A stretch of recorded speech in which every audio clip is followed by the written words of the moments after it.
Good night through Papua New Guinea. Thanks for joining Lawrence and myself once more here on Sports Scene. I hope you've been keeping safe. Now, last week, I got to say, we've had some controversial turn of events over in Lae, in round 15 of NSL, the 2 games that happened in Lae. But otherwise, no kunai hearts were set alight. So that was on the bright side. No kunai hearts were set alight. But as they say, you know, fire stop, but game must go on yet. And so that's exactly what happened. I got to say a big thank you to Shantik Beauty Salon for just cleaning me up a bit here. And I just want to give a shout out to the staff there. Nice. For you Palm residents, guys, go out there and get cleaned up if you want to look as good as Lawrence. All right, so in the lineup, we've got Nsl Round 15 for you and another great throwback in the vault, this time in the sport of tennis. Lawrence, let's get on straight to the scoreline.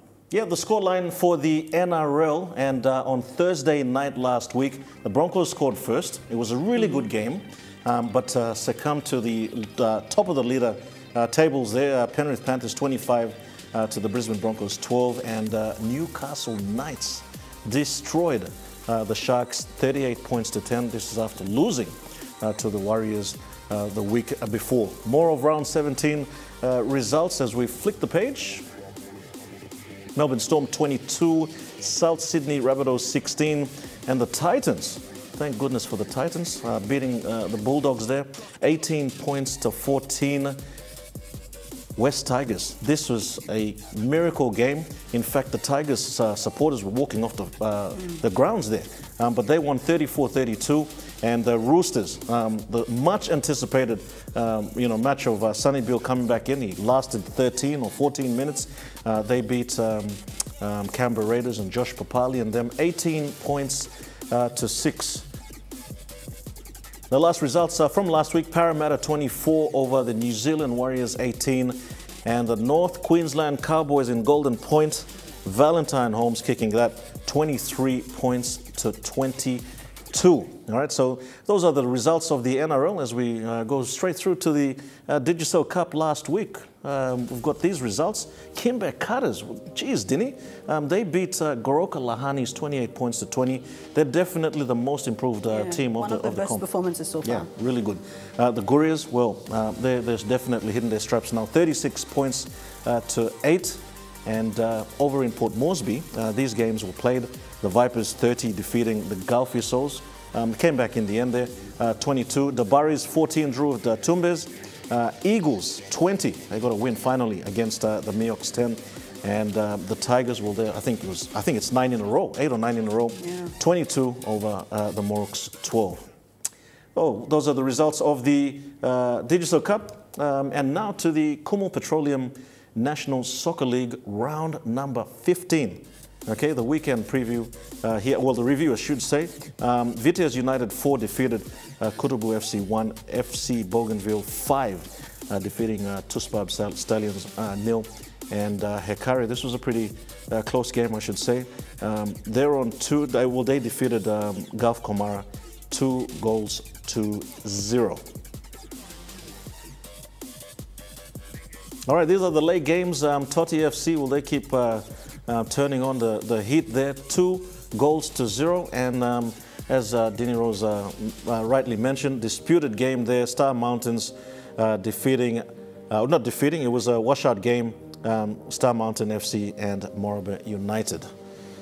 Okay, yeah, those are the weekend previews of, well, the NRL, Digicel Cup, and the NSL. All right, speaking of NSL, Laurie, we've mentioned earlier the controversy over in Lae. Now, the first game, the clash between Moraba United and Star Mountains, there's a couple of issues there. Yeah. We have the Star Mountain team, they walked off the field with 20 minutes of play left after a second goal from Star Mountain was deemed no goal by the referee, which otherwise would have equalized the scoreline at 2-flat, and we're yet to hear of any further outcome from this clash between Lae City Wawens and in the main game as well. Lae City Wawens and Lae City and the Wawens. Yeah. They brought up a lot of refereeing issues as well. Lae City was ahead. Yep. when another penalty kick, which would have set them 2 points ahead, was not allowed by the referee. And a free kick was awarded to Wowens. Even Alvin Komolong was sent off the field as well.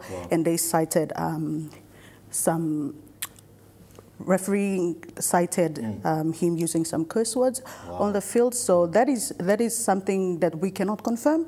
But otherwise, Ley City finished off with 2-0 win there. So hopefully those issues get sorted out moving into the next round. Yeah, absolutely. Eventually the finals. The finals is nearing, of course. Yeah, Dinirose, let me just make this very clear. I mean, look, I don't think you should walk out of the game. That's my own personal view. But the referee's decision, we all get upset. I tell you what, I mean, basketball, man, I do get a bit of a storm there. But that's what happens. You have a judiciary process, and you need to just trust that process. Yeah, it could have been contested any other way, a better way than just storming off the field. Yep. All right, we'll go for a break now, and on the other side, we'll take a look at the highlights from the matches here in Mosby.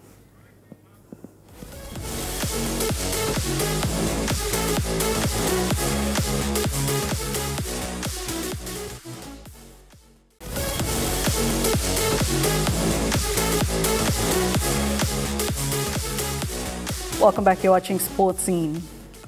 To the Port Moresby matches of Nsl Round 15, telecasted live here on EMTV.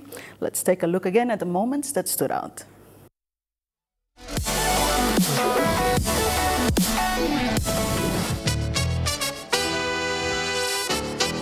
And it's 1-0 in favor of Hekari United vs Gulf Comara. Let's just take a look at the first half highlights.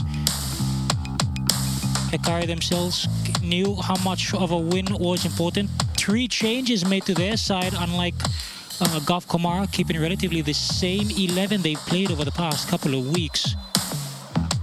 There have been issues though. This one here, the first of the yellow cards given to Kila Numa. He would later go on to receive second yellow that led to his dismissal. So at present, it's Gulf Comara down by 1 man. Second half highlights, between Hekari United and Gulf Comara.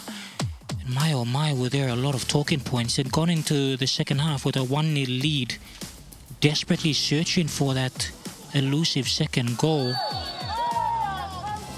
Gulf Comara just really struggling at times to find themselves in a good position, but it was all Hekari to an extent, missing a number of opportunities. There had been frustration, as I'd said, but it was always going to be a struggle for a 10-man Gulf Comara. That there leading to the full-time score, 2-0 in favor of Hekari United.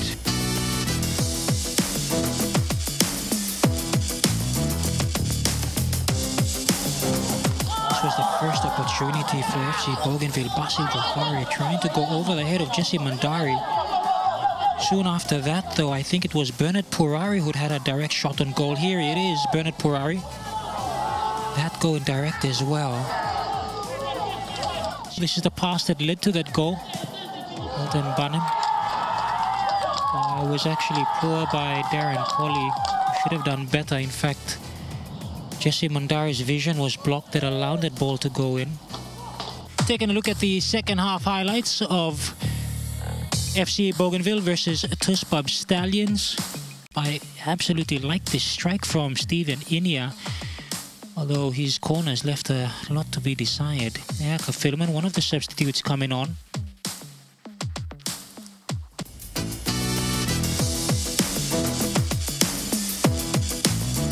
Was the opener from Jonathan Allen after a mistake by Jonah Phillip. That one there, the competition's top scorer at the moment. He's up for a Golden Boot award. Smash that past Shane Wakala. And of course, Kutubu FC hit back. This one, I love that shot, and the follow-up by Sarufa Peter, brought back an equalizer. But that shot, I have to say, Dixon Suraro that hit the bar, and you can just see how important it was. At one stage, VTS wary of going forward, and this was the mistake that led to by Kotobu FC that led to VTS United scoring. Scores were 1-1 up until then. Matthew David celebrating. There you go. That was a compilation of the matches that happened here in Port Moresby for Nsl Round 15. Now, I spoke to Kotobu coach Gina Sam after the match, and he was realistic about his team's efforts and where they want to finish off this season.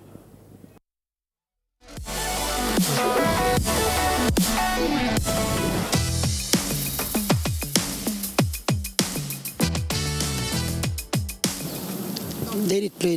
First 45 was so good. We did very well, and just the second half just went not in our favor. So we believe just composure. We were not keeping a lot of balls, so we need to work on that. That's one thing we have to do to watch our next game next week.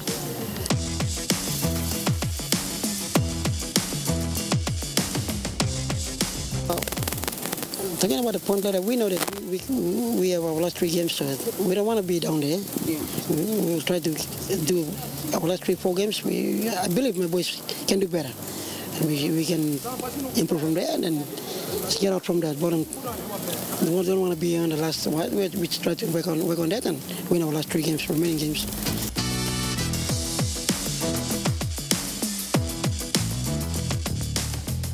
This afternoon? Yeah, Robert Simon was so great. He was one of these guys who was so great.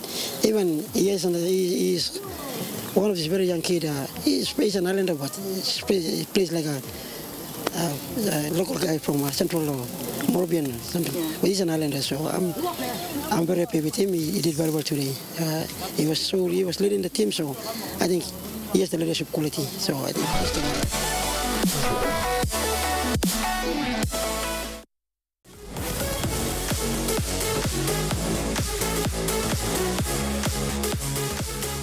All right, good evening all and welcome to my favorite segment of Sports Scene.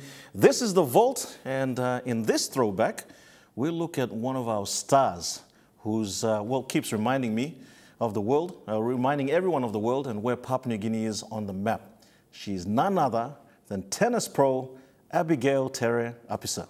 Let's take a look.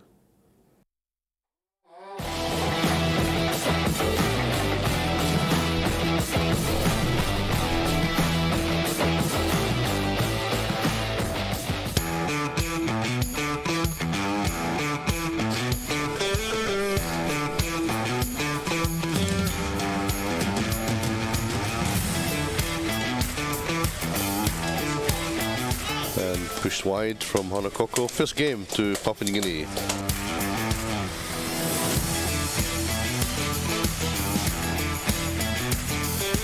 And beautiful shot there from Tere-Apisah down the forehand on the right hand side. Not 15.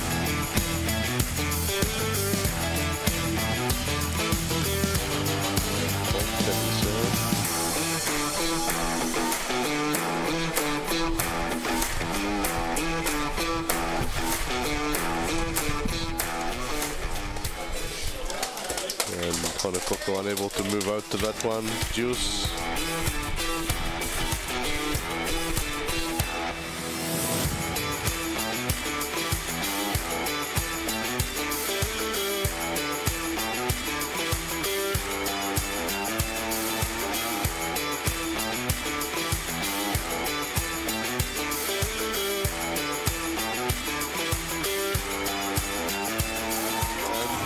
Taking it out, 40-15,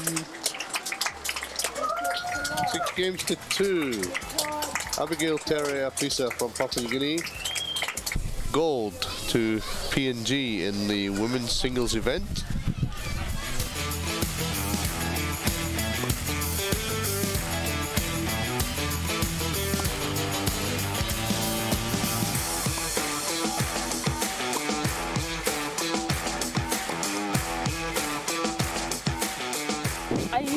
don't get too disappointed when it comes to, you know, losses, but this one really hit me hard.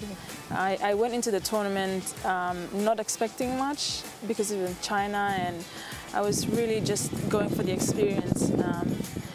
But, you know, after the first few rounds of winning and making to the finals, I sort of, you know, try to push myself and try to have a little bit more faith and belief that I could have done it.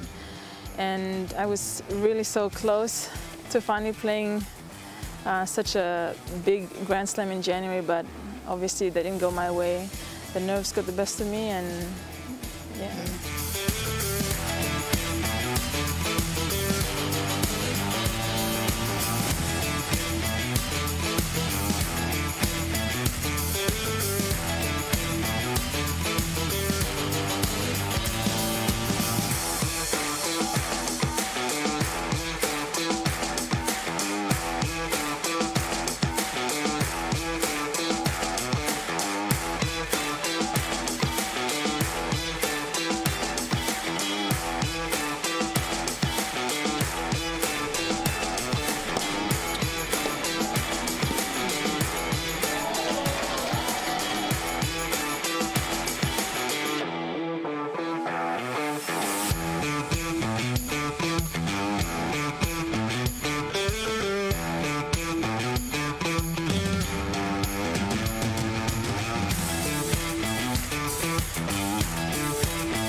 All right, well, there you go. Abigail Tere-Apisah, and in the studio with me this evening is none other than the girl herself. Abigail, a very big good evening too. Thank you. Looking back at the footage there, 2015, some good memories there, huh? Yeah, I've never seen any of these video clips, so yeah, it's really nice to be reminded of the memories. Yeah, where you were and you know where you are today. You know, look back in 2015. Let's go through the motions. 2015, in front of your family, your home. The pressure was on. Yes, I think it was the first time I've ever played in front of my family. Most of my family members have never seen me play. Exactly. Especially at that kind of level. So there was a lot of pressure and emotion as well. So I could see in the when you won, it was like, I won. You know, I was expecting like yeah, you know, but you know, you just like, finally, I've got it. Yeah, like I said, I just had so many emotions going through, like every day, every match that I was going into. So I just wanted to keep my calm during the matches. So I just didn't know how to react after. So I just, I guess I should have looked a bit more excited and happy. But look, you won the gold medal. We're all happy, so don't worry about that. Look, let's now step it back, right back. You know, if it wasn't tennis, Abigail, if it wasn't tennis, what sport? Well, I'd say, I mean, I've played tennis for as long as I can remember, but in primary school, I played a lot of volleyball, and then when I was in Fiji as well, a bit of netball, but if I had to choose, probably volleyball. Volleyball? Yeah. Wow. Now that's obviously because of your heritage, huh? I mean, all the other family members played it in Morobia. I mean, Dad's Morobian, Mom's Central, so you know, if it wasn't tennis, everyone was playing volleyball, huh? I think so, but like I said, when I was at school, in primary school, high school, for PE, it was usually just volleyball or soccer. You said, as long as I can remember that I've been playing tennis, can you pick an actual time when you actually picked up the racket? No, but I've seen pictures of me as a toddler on the tennis court. Yep, so I think that's a pretty good answer, as long as I can remember. Who has been your most influence? You know, I'm sure there's a whole heap there, but which are the ones that sort of stick out? I think I would say probably my parents and my family. Like my older brother Lawrence and Patrick, they played growing up, and for me, watching, especially Lawrence, who did the whole ITF in Fiji and going to America. He sort of started off that journey for everyone else. That's right, yeah. And at a young age, like, to me, I thought he was a professional playing. Well, all Lawrence's I didn't know, that's true. We're all professionals, you know? I mean, but, look, you got to hand it to him. So mom and dad, obviously, Lawrence, Patrick, major influence in your life. And, you know, you fast forward to 2019, you played with your family. You know, you won that. How special was that? With small sis and the nieces? How special was that? That was really, again, special because I think we had our first run, all four of us together at the 2015 Pacific Games. But we were all really young there, and to come back again last year in Samoa and do the same thing was really special. I'll skip back into 2017. You know, you went over to China. Was it 2017 or 18? I think 2017. Yeah, you went over to China. Really nothing much expected there. You got into the finals. You actually had a chance to get into the Australian Open. I mean, you were pretty close, Abby. I don't know if I want to be reminded, but... Look, it's a great achievement. I know you're disappointed, but, you know, you then got into the top 400, you know, the ATP tennis rankings. So, I mean... WTA. Yeah, WTA, women's. And geez, man, I remember it very clearly. I was live streaming. I'm like, Abby, come on, you can do this. I'm already trying to book my tickets to Melbourne, you know, but geez, man, what an effort. Thank you. Do you think you can get back to that pinnacle of your career? I think so, because like you said, going into that tournament, I just got a wild card into the qualifying, so I wasn't really expecting much. Going into it, and you know, after playing some of the top players there and getting through to the finals and almost coming up top there, it sort of gave me, I mean, I was disappointed for the first couple of weeks, but it kind of gave me some sort of confidence. There. You know, the fire's there. And I guess it leads me to my last question now, as we wrap up on the vault. You know, where to from here, and you know, can we see you sort of get to that next level? Yeah, I mean, I had so much plans coming up for 2020, but obviously with the whole pandemic, that's kind of been put on hold, and it's hard to really plan right now moving forward. So I'm just trying to take it one day at a time. One day at a time, keep fit, keep the tennis going. Okay, no, that's really good. Listen, Abby, thank you very much for joining us on The Vault. I hope you enjoyed the footage. You know, brought back some good memories. I'll leave it with one last thing from you to aspiring young girls, not just in tennis. Is there a message you want to give to them? Well, if there's something that you want to do, I encourage you guys to work hard and stay disciplined and focused, and you can achieve anything. Awesome stuff. Ladies and gentlemen, boys and girls, that's Abigail Tere-Apisah. She's still reaching for the stars. That's it for The Vault for another time. We'll be back same place, same time next week. We'll wrap up very shortly right here on Sports Scene.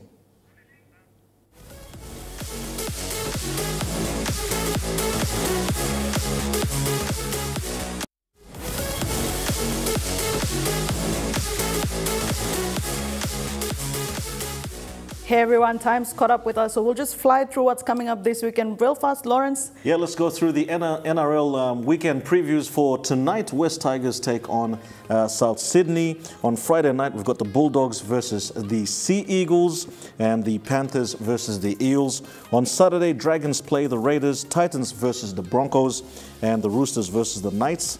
And on Sunday, we've got the Melbourne Storm taking on the Cowboys, and the Sharks versus the Warriors. I've just absolutely flown through that, but those are the draws. That's my fault for telling you to fly through them. You know, all good. So those are the matches for the NRL. Now for the Digicel Cup, here they are on Saturday. Kimber Cutters versus the Vipers. Should be a really good match. The Cutters there, really improved team for this season. In Kokopo, the Gurias will take on the Central Dabaris at Callabon, and in Port Moresby. Still on Saturday, Mount Hagen Eagles versus the Goroka Lahanis in Minge. Okay, that game there. And in Port Moresby on Sunday, well in Lae, sorry, Anga Miox versus Mendi Moroks. Okay, that's on Sunday. And in Port Moresby, Sir John Guy's Stadium, Galfiso versus Wagi Tumbe, and Lae Snacks Tigers versus the Hella Wigmen. Straight through now to the Kumul Petroleum National Soccer League, round number 16. Vitias United versus FC Bougainville, Hekari versus Morabe Wawens, and the Gulf Komara versus Tuspad Stallions, live and exclusive right here on MTV on Saturday. All right, the games that will be played live on MTV as well is the Suncorp Super Netball. All right, the Fever will take on Swifts. That's at 8 p.m. on Saturday night, and on Sunday, all right, at 1 p.m. we've got the Lightning versus the Firebirds. Well, there you go. All right, without further ado, viewers, if you have any interesting story tip that you would like to share with us, please call us on 312-9200, or you can email us at sports@emtv.com.pg, or you can message us on our Sports Scene Facebook page and leave your contact details and your full name, not your nickname, your full actual name, and we will get in touch with you and assist you and move on from there. All right, Lawrence, anything else to add? Yeah, one more thing, Dini. I didn't share this, but I just want to say a big happy birthday to a certain guy. I think it's Bill's birthday today. Oh. It is. What? Yeah. Well, happy birthday, Bill. Happy birthday to you. All right. Happy birthday. We'll sing happy birthday later, not now. I can't sing on TV. All right. This has been another episode of Sports In. Do join us same time, same place next week. I'm Dino Strico. Yeah, and I'm Lawrence Lahari. Good night. Good night now. Coming up next week.